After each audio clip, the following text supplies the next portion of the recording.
ശൂന്യാകാശം എന്നാൽ എന്താണ്? അത് എത്ര വലുതാണ്? ഭൂമിയിൽ നിന്ന് എത്ര അകലെയാണ്? ശൂന്യാകാശം എവിടെ നിന്ന് തുടങ്ങുന്നു? അതിന് ഒരു അവസാനമുണ്ടോ? ഈ ലളിതവും എന്നാൽ ആഴമേറിയതുമായ ചോദ്യങ്ങൾക്ക് ഉത്തരം തേടുകയാണ് ഈ വീഡിയോയിൽ. പ്രപഞ്ചത്തിന്റെ അതിരുകളിലേക്കും അതിനപ്പുറത്തേക്കും ഒരു യാത്ര ആരംഭിക്കാൻ തയ്യാറാകാം. ശാസ്ത്രത്തിന്റെ ഏറ്റവും പുതിയ കണ്ടെത്തലുകളും പ്രപഞ്ചത്തിന്റെ രഹസ്യങ്ങളും നമുക്ക് ഒരുമിച്ച് പരിശോധിക്കാം. ശൂന്യാകാശം എന്ന വാക്ക് കേൾക്കുമ്പോൾ മനസ്സിൽ തോന്നുന്നത് ഒരു വിശാലമായ, ഒഴിഞ്ഞ ഇടമാണ്, നക്ഷത്രങ്ങളും ഗ്രഹങ്ങളും തിളങ്ങുന്ന, എന്നാൽ അതിനിടയിൽ എന്തോ ഒരു ശൂന്യത നിറഞ്ഞ ഇടം.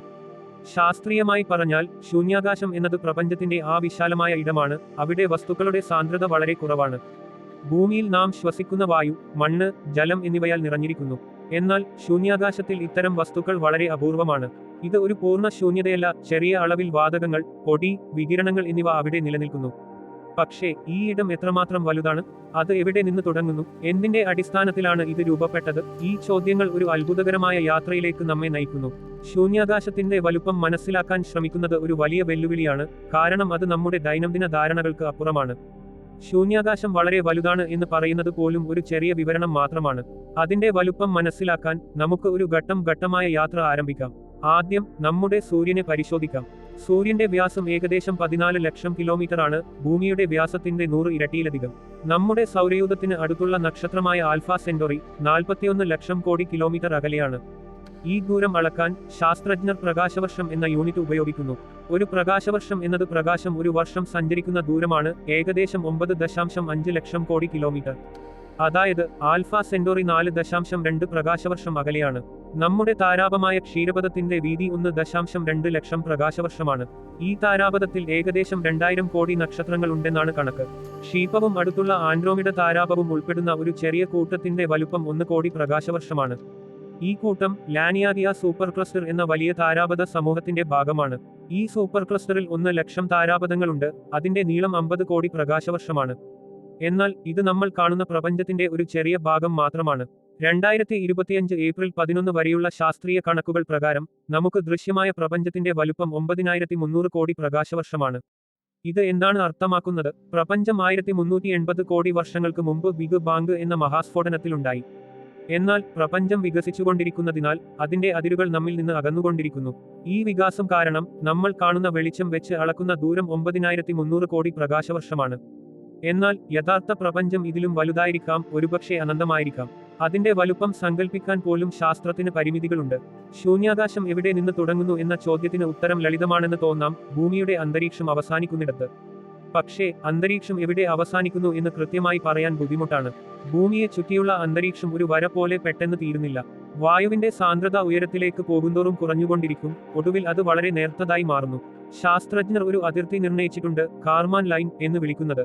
ഭൂമിയുടെ ഉപരിതലത്തിൽ നിന്ന് 100 കിലോമീറ്റർ ഉയരത്തിലാണ് ഈ അതിർത്തി. ഈ ഉയരത്തിൽ അന്തരീക്ഷത്തിലെ വാതകങ്ങളുടെ 99% അവസാനിക്കുന്നു. ഇവിടെ നിന്നാണ് ശൂന്യാകാശം തുടങ്ങുന്നതെന്ന് ഐക്യരാഷ്ട്രസഭയും മിക്ക രാജ്യങ്ങളും അംഗീകരിക്കുന്നു. എന്നാൽ അമേരിക്ക 80 കിലോമീറ്റർ ഉയരത്തെ ശൂന്യാകാശത്തിന്റെ തുടക്കമായി കണക്കാക്കുന്നു. ഈ അതിർത്തി പ്രധാനമാണ്. എന്തുകൊണ്ട്? കാർമാൻ ലൈനിന് മുകളിലുള്ള ശൂന്യാകാശം ഒരു രാജ്യത്തിന്റെയും അധീനതയിലല്ല, അത് ഒരു പൊതുസ്ഥലമാണ്. ഉദാഹരണത്തിന്, ഒരു രാജ്യത്തിന്റെ കൃത്രിമോപഗ്രഹം മറ്റൊരു രാജ്യത്തിന് മുകളിലൂടെ സഞ്ചരിക്കുമ്പോൾ അത് ഈ അതിർത്തിക്ക് മുകളിലൂടെ പോകണം, അല്ലെങ്കിൽ അത് വ്യോമാതിർത്തി ലംഘനമായി കണക്കാക്കപ്പെടും. ഈ അതിർത്തിയിൽ വിമാനങ്ങൾ പറക്കാൻ ഉപയോഗിക്കുന്ന എയറോഡൈനാമിക്സ് നിയമങ്ങൾ പ്രവർത്തിക്കില്ല, കാരണം വായുവിന്റെ സാന്ദ്രത വളരെ കുറവാണ്. ശൂന്യാകാശം എന്തിന്റെ അടിസ്ഥാനത്തിലാണ് രൂപപ്പെട്ടത് എന്ന ചോദ്യം പ്രപഞ്ചത്തിന്റെ ഉത്ഭവവുമായി ബന്ധപ്പെട്ടിരിക്കുന്നു. ശാസ്ത്രജ്ഞർ വിശ്വസിക്കുന്നത് 1380 കോടി വർഷങ്ങൾക്ക് മുമ്പ് ബിഗ് ബാങ് എന്ന മഹാസ്ഫോടനത്തോടെയാണ് പ്രപഞ്ചം ഉണ്ടായതെന്നാണ്. ഈ സ്ഫോടനത്തിൽ ഊർജ്ജവും വസ്തുക്കളും ഉണ്ടായി, അവ വികസിച്ച് നക്ഷത്രങ്ങളും ഗ്രഹങ്ങളും താരാപഥങ്ങളും ആയി മാറി. എന്നാൽ ഈ വസ്തുക്കൾ പ്രപഞ്ചത്തിന്റെ ഒരു ചെറിയ ഭാഗം മാത്രമാണ്, ഏകദേശം 5% മാത്രം. ബാക്കി 95% ഡാർക്ക് മാറ്ററും ഡാർക്ക് എനർജിയുമാണ്. ഇവയാണ് പ്രപഞ്ചത്തിന്റെ വികാസത്തെ നിയന്ത്രിക്കുന്നത്. ശൂന്യാകാശം എന്നത് ഈ വസ്തുക്കൾക്കിടയിലുള്ള വിശാലമായ ഇടമാണ്. ഇതിനെ ഒരു ചിലന്തിവലയുമായി താരതമ്യം ചെയ്യാം. വലയിലെ ഇഴകൾ നക്ഷത്രങ്ങളും ഗ്രഹങ്ങളുമാണ്, അവക്കിടയിലുള്ള ശൂന്യമായ ഇടം ശൂന്യാകാശമാണ്. ഈ ഇടം പൂർണ്ണമായും ശൂന്യമല്ല, അതിൽ വളരെ കുറഞ്ഞ സാന്ദ്രതയിൽ ഹൈഡ്രജൻ, ഹീലിയം തുടങ്ങിയ വാതകങ്ങളുണ്ട്. 2024 ഒരു ആസ്ട്രോഫിസിക്കൽ ജേർണൽ പഠനം പറയുന്നത് ശൂന്യാകാശത്തിന്റെ ഈ ഘടന പ്രപഞ്ചത്തിന്റെ വികാസത്തിന്റെ ഫലമാണെന്നാണ്. വസ്തുക്കൾ ഗുരുത്വാകർഷണം മൂലം ഒരുമിച്ച് കൂടുമ്പോൾ അവക്കിടയിൽ ഈ വിശാലമായ ഇടങ്ങൾ ഉണ്ടാകുന്നു. പ്രപഞ്ചത്തിലെ ശൂന്യയെ 3 തരത്തിൽ തിരിക്കാം.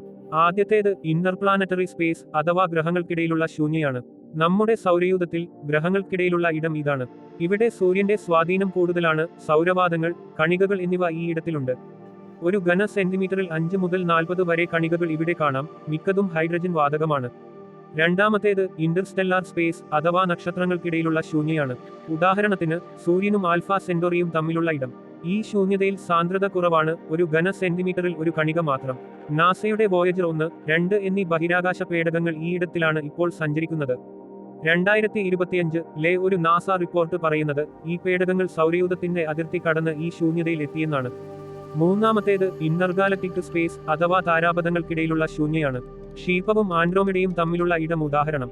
ഇവിടെ സാന്ദ്രത വളരെ കുറവാണ്, ഒരു ഘനമീറ്ററിൽ ഒരു ആറ്റം മാത്രം. ഈ ശൂന്യതയിൽ വാതക മേഘങ്ങൾ, ഡാർക്ക് മാറ്റർ എന്നിവയുടെ സാന്നിധ്യമുണ്ടെന്ന് 2024 ഒരു നേച്ചർ അസ്ട്രോണമി പഠനം സൂചിപ്പിക്കുന്നു. ശൂന്യാകാശത്തിന്റെ തുടക്കം കാർമാൻ ലൈനിൽ 100 കിലോമീറ്റർ ഉയരത്തിൽ ആണെന്ന് പറഞ്ഞല്ലോ. ഈ ദൂരത്തിൽ എത്താൻ എത്ര സമയം വേണം എന്നത് ബഹിരാകാശ വാഹനത്തിന്റെ വേഗതയെ ആശ്രയിച്ചിരിക്കും. ഉദാഹരണത്തിന് ഇന്ത്യയുടെ ചന്ദ്രയാൻ ദൗത്യത്തിൽ ഉപയോഗിച്ച GSLV റോക്കറ്റ് ഏകദേശം 194 സെക്കൻഡിൽ, അതായത് 3.2 മിനിറ്റിൽ ശൂന്യാകാശത്ത് എത്തി. ഇത് സെക്കൻഡിൽ 18 കിലോമീറ്റർ വേഗതയിലാണ് സഞ്ചരിച്ചത്. ഭൂമിയുടെ ഗുരുത്വാകർഷണത്തിൽ നിന്ന് പുറത്തുകടക്കാൻ ആവശ്യമായ വേഗതയെ എസ്കേപ്പ് വെലോസിറ്റി എന്ന് വിളിക്കുന്നു. ഭൂമിയിൽ നിന്ന് ഇത് സെക്കൻഡിൽ 11.2 കിലോമീറ്ററാണ്. ഈ വേഗതയിൽ സഞ്ചരിച്ചാൽ ഒരു വാഹനത്തിന് ശൂന്യാകാശത്ത് എത്താൻ 9 സെക്കൻഡിൽ താഴെ മാത്രം വേണം.